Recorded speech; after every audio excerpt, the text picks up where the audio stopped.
قوم لوط، جنہوں نے ایسی برائی کو ایجاد کیا جو ان سے پہلے پوری دنیا میں کسی قوم نے نہ کیا تھا۔ ایسی برائی جو ان سے پہلے تاریخ میں نہیں ملتی۔ انہوں نے ایسی کون سی برائی کی تھی اور ان کا انجام کیا ہوا؟ حضرت سیدنا لوط علیہ السلام حضرت ابراہیم علیہ السلام کے بھتیجے تھے اور آپ سدوم کے نبی تھے۔ آپ علیہ الصلاۃ والسلام حضرت سیدنا ابراہیم علیہ الصلاۃ والسلام کے ساتھ شام کی طرف ہجرت کیا۔ حضرت سیدنا ابراہیم علیہ السلام کی دعا سے آپ نبی بنائے گئے تھے۔ حضرت لوط علیہ السلام کے بہت سارے معجزات تھے۔ آپ جس وقت بارش کے لیے دعا کرتے تو آسمان بادلوں سے بھر جاتا تھا۔ آپ جس پتھر پر سر رکھتے تھے اس پتھر پر ان کے سر کا نشان بن جاتا تھا۔ سدوم وہ علاقہ تھا جہاں پر لوط علیہ السلام مبعوث فرمائے گئے تھے۔ سدوم کے آس پاس 5 نہایت ہی خوبصورت شہر آباد تھے، جن میں ہر ایک کی آبادی 1 لاکھ نفوس سے زائد تھی۔ یہ علاقے نہایت ہی سرسبز اور شاداب تھے۔ یہاں باغات کی کثرت تھی، لہلاتی کھیتیاں یہاں ضرورت سے کہیں زیادہ تھی۔ اردن، شام اور اسرائیل کے درمیان وقوع پذیر یہ علاقہ نہایت ہی زرخیز تھا۔ وہاں طرح طرح کے اناج، کھیت اور پھل کثرت میں پیدا ہوتے تھے، اور یہی وجہ تھی کہ ارد گرد کے علاقے اپنی معاشی ضروریات پوری کرنے کے لیے یہاں آتے تھے اور یہاں کے اناج، میوے اور کھیت سے فائدہ اٹھاتے تھے۔ اور قوم لوط کو یہ بات پسند نہ تھی کہ ان کے میوے اور کھیت سے باقی لوگ مستفید کیوں ہوں، اور قوم لوط ہر وقت کی تدبیریں بنایا کرتی تھی کہ ساتھ والے علاقے کے لوگوں سے کیسے بچا جا سکے۔ تو ایک رات وہ تدبیر بنا رہے تھے، آپس میں مشورہ کر رہے تھے کہ شیطان ایک بزرگ کی شکل میں وہاں آتا ہے اور ان سے کہتا ہے کہ میں آپ کے مسئلے کا حل جانتا ہوں۔ تو لوگ ان سے دریافت کرتے ہیں کہ آپ ہمارے مسئلے کا حل بتائیں۔ تو شیطان کہتا ہے کہ میں کل آ کر بتاؤں گا۔ کل شیطان ایک خوبصورت نوجوان کی شکل میں آتا ہے اور ان کو مردوں کے ساتھ بدفعلی کرنا سکھاتا ہے، اور پھر ان سے کہتا ہے کہ اگر تم نے اپنے ساتھ والے علاقوں سے چھٹکارا پانا ہے تو ان کے ساتھ بدفعلی کرو، ان کے ساتھ زبردستی کرو۔ تو اہل لوط نے شیطان کا کہنا مان لیا، اور جب بھی کوئی باہر کا شخص ان کے علاقے میں آتا تو ان کے ساتھ وہ بدفعلی کرتے، یہاں تک کہ یہ بدفعلی ان کی عادت بن گئی، اور وہاں ہم جنس پرستی عام ہو گئی، اور وہ عورتوں کے بجائے مردوں کے ساتھ بدفعلی کرنے لگ گئے۔ ان کی عادت ان کو یہاں تک ہو گئی کہ کوئی بھی محفل اس کے بغیر ادھوری رہتی تھی، اور خاص طور پر جب کوئی ان کے ہاں مہمان آتا تو اس کے ساتھ بدفعلی کرتے۔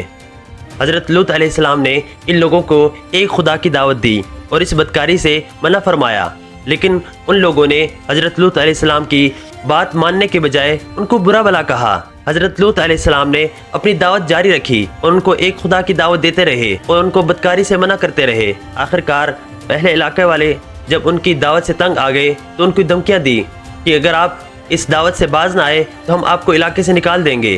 حضرت لوط علیہ السلام نے اس کے باوجود اپنی دعوت جاری رکھی۔ تو آخرکار جب اہل علاقہ آپ سے تنگ آ گئے، انہوں نے لوط علیہ السلام سے کہا کہ آپ اگر اتنے ہی سچے ہیں اور اتنے ہی خدا کے نبی ہیں تو ہم پر عذاب نازل کیجئے۔ اللہ تعالیٰ نے اہل لوط کو بارہا مہلت دی کہ وہ باز آ جائیں، ان کی طرف نبی بھیجا، لیکن وہ اس سے باز نہ آئے، اور انہوں نے جب خود ہی عذاب کا طلب کیا لہٰذا ان پر عذاب کا فیصلہ ہو گیا، اور اللہ تعالیٰ نے اپنے خاص فرشتے ان کی طرف بھیجے۔ یہ فرشتے دراصل حضرت جبرائیل، میکائیل اور اسرافیل علیہ السلام تھے، اور یہ فرشتے خوبصورت لڑکوں کی شکل میں حضرت لوط علیہ السلام کے گھر میں مہمان بن کر تشریف لے گئے۔ حضرت لوط علیہ السلام نے جب ان کو دیکھا تو وہ گھبرا سے گئے اور پریشان ہو گئے کہ اہل علاقہ سے ان کی حفاظت کیسے کروں گا، اور جب اہل علاقہ کو ان کا پتہ چلے گا تو ان کے ساتھ کیا حشر کریں گے۔ تو اسی پریشانی میں وہ مبتلا تھے۔ حضرت لوط علیہ السلام کی ایک بیوی کا نام وائلہ تھا، جو آپ پر ایمان نہیں لائی تھی، اور اہل علاقہ کی حرکتیں ان کو پسند تھی۔ جب انہوں نے ان خوبصورت لڑکوں کو دیکھا تو وہ بھاگتی بھاگتی گئی اور اہل علاقہ کو ان کی خبر دے دی۔ اہل علاقہ کو جیسے ان کی خبر ہوئی حضرت لوط علیہ السلام کے گھر پہنچ گئے، اور وہ سب حضرت لوط علیہ السلام کے گھر کے ارد گرد جمع ہو گئے۔ حضرت لوط علیہ السلام نے جب ان لوگوں کو دیکھا تو ان سے درخواست کی کہ آپ اس بدکاری سے باز آ جائیں، یہ میرے مہمان ہیں، کچھ تو لحاظ کیجئے۔ تو اہل علاقہ نے کہا کہ آپ ہمیں خوب جانتے ہیں کہ ہمیں آپ کی بیٹیوں سے کوئی سروکار نہیں، ہمیں ان کے ساتھ کوئی مطلب نہیں، اور آپ ہماری خواہش کو جانتے بھی ہیں۔ قوم لوط کے اس بے شرمانہ جواب سے آپ اندازہ لگا سکتے ہیں کہ وہ کس قدر اس بدفعلی میں مبتلا تھے۔ جب حضرت لوط علیہ السلام کی قوم ان کے گھر کی طرف دوڑتی ہوئی آئی تو حضرت لوط علیہ السلام نے اپنے گھر کے دروازے بند کر دیے، اور پھر کچھ لوگوں نے گھر کی دیواریں پھلانگنا شروع کر دی، اور یہ سارا منظر فرشتے دیکھ رہے تھے۔ جب بات حد سے زیادہ بڑھ گئی تو فرشتوں نے حقیقت سے پردہ اٹھا دیا اور لوط علیہ السلام سے فرمایا کہ آپ گھبرائیں نہیں کہ یہ ہمارا کچھ نہیں بگاڑ سکتے، ہم اللہ کی طرف سے بھیجے ہوئے فرشتے ہیں۔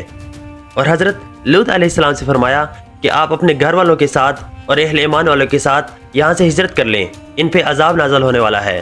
اور پھر حضرت جبرائیل علیہ السلام باہر آئے اور اپنے پر کا ایک کونا ان لوگوں پہ مارا، اور یہ خاص قسم کا عذاب ان لوگوں کے لیے تھا جو اس وقت حضرت لوط علیہ السلام کے گھر پر موجود تھے۔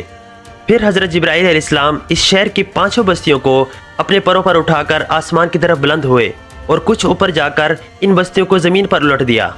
پھر ان پر اس زور سے پتھروں کا مینہ برسایا کہ ان کی لاشوں کے بھی پرخچے اڑ گئے۔ عین اس وقت جبکہ یہ شہر الٹ پلٹ ہو رہا تھا، حضرت لوط علیہ السلام کی ایک بیوی جس کا نام وائلہ تھا، جو کہ در حقیقت منافقہ تھی اور وہ قوم کی بدکاریوں سے محبت رکھتی تھی، اس نے پیچھے مڑ کر دیکھ لیا اور اس کے منہ سے نکلا، ہائے رے میری قوم، یہ کہہ کر کھڑی ہو گئی۔ پھر عذاب الہی کا ایک پتھر اس کے اوپر بھی گر پڑا اور وہ بھی ہلاک ہو گئی۔ اور قرآن پاک میں اس کا ذکر اس طرح فرمایا گیا، تو ہم نے اسے اور اس کے گھر والوں کو نجات دی، مگر اس کی عورت وہ رہ جانے والوں میں ہوئی، اور ہم نے ان پر ایک مینہ برسایا، تو دیکھو کیسا انجام ہوا مجرموں کا۔ بدکار قوم پر برسائے جانے والے ہر پتھر پر اس شخص کا نام لکھا ہوا تھا جس سے اس کو ہلاک ہونا تھا۔ حضرت لوط علیہ السلام کی قوم کا ایک تاجر اس وقت کاروباری طور پر مکہ آیا ہوا تھا، اس کے نام کا پتھر وہیں پہنچ گیا، مگر فرشتوں نے یہ کہہ کر روک لیا کہ یہاں حرم ہے۔ چنانچہ وہ پتھر 40 دن حرم کے باہر زمین و آسمان کے درمیان لٹکا رہا۔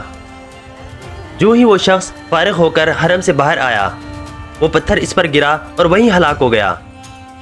قوم لوط کی اس خوبصورت بستی کو اللہ تعالیٰ نے ایک بدبودار جھیل میں تبدیل کر دیا، جس کے پانی سے رہتی دنیا تک کوئی فائدہ نہیں اٹھایا جا سکتا۔ سمندر کے اس خاص حصے میں کوئی جاندار، مچھلی، مینڈک وغیرہ زندہ نہیں رہ سکتا۔ اسے ڈیڈ سی یعنی بحر مردار کہا جاتا ہے، جو کہ اسرائیل اور اردن کے درمیان واقع ہے، اور یہ عذاب تا حیات آنے والے انسانوں کے لیے ایک عبرت ہے۔ اور جبکہ یورپ ممالک میں انسانی آزادی کے طور پر اس بدکاری کی اجازت دی جاتی ہے، اور بدقسمتی سے پاکستان میں بھی اس بل کو پاس کرنے کی کوشش کی، اور آج کل اس فحش عمل کو فخر سمجھا جاتا ہے۔ روایتوں کے مطابق حضرت سلیمان علیہ السلام نے شیطان سے ایک بار پوچھا کہ اللہ کے نزدیک سب سے برا عمل کون سا ہے؟ ابلیس بولا، جب مرد مرد سے بدفعلی کرے اور عورت عورت سے بدفعلی کرے۔ حضرت ابن عباس رضی اللہ تعالیٰ عنہ سے روایت ہے کہ نبی کریم صلی اللہ علیہ وسلم نے فرمایا، اس شخص پر اللہ کی لعنت ہو جو قوم لوط والا عمل کرے۔ اللہ تعالیٰ ہمیں اس واقعے سے عبرت حاصل کرنے کی توفیق عطا فرمائے۔ جزاک اللہ۔